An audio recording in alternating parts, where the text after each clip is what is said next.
খারাপ, যেটা মালিক দেখেন, খালিক দেখেন, ওইটার মধ্যে ওইটাকে পরিষ্কার পরিচ্ছন্ন রাখার ফিকির আমাদের মাথায় নাই।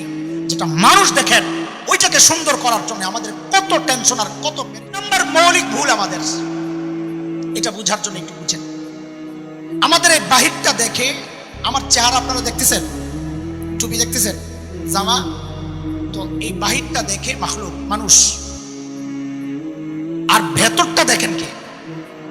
হাদিসের কথা, মুসলিম শরীফের রিওয়ায়াত আসছে, ইন্নাল্লাহা ইয়ানজুরু ইন্নাল্লাহা লা ইয়ানজুরু ইলা সুওয়ারিকুম ওয়া আমওয়ালিকুম ওয়ালাকিন ইয়ানজুরু ইলা কুলুবিকুম ওয়া আ'মালিকুম। আল্লাহ তাআলা তোমাদের বাহ্যিক দেখেন না, মাল দেখেন না, আল্লাহ দেখেন তোমার আমল এবং তোমার কলব।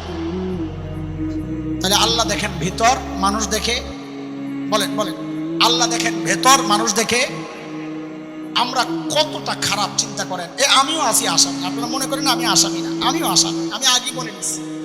আমরা কতটা খারাপ, যেটা মালিক দেখেন, খালিক দেখেন, ওইটার মধ্যে ওইটাকে পরিষ্কার পরিচ্ছন্ন রাখার ফিকির আমাদের মাথায় নাই। যেটা মানুষ দেখেন, ওইটাকে সুন্দর করার জন্য আমাদের কত টেনশন আর কত পেরেশানি। বিশেষ করে আমাদের মা বোনদের একটু লাগছে দাগ, এটারে লইয়া খালি আয়নায় যাইব, সুনু মাখবো, মলম মাখবো, এটা মাখবো, এটা খালি হারা দিন খালি এমনি করে। আরেক বড় বোনের পরামর্শ চায়, বোনরে তোমারও তো পরামর্শ ছিল, কেমনে দূর করছো, একটু পরামর্শ দাও। কত পেরেশানি, অথচ আখলাক নষ্ট, ভেতর নষ্ট, তার কোনো পেরেশানি নাই। আমাদের বাহ্যিক সুরত পরিবর্তনের জন্য, এটাকে সুন্দর সাজায়া গুছায়া রাখার জন্য, পরিষ্কার পরিচ্ছন্ন রাখার জন্য আমাদের কত মেহনত, কত চেষ্টা, কত ফিকির।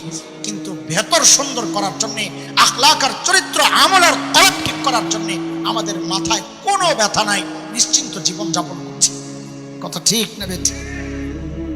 আসামি দেখা ঠিক কর না আর কি, আমার মহিলা বের করা লাগে, আমিও আসামি। আমরা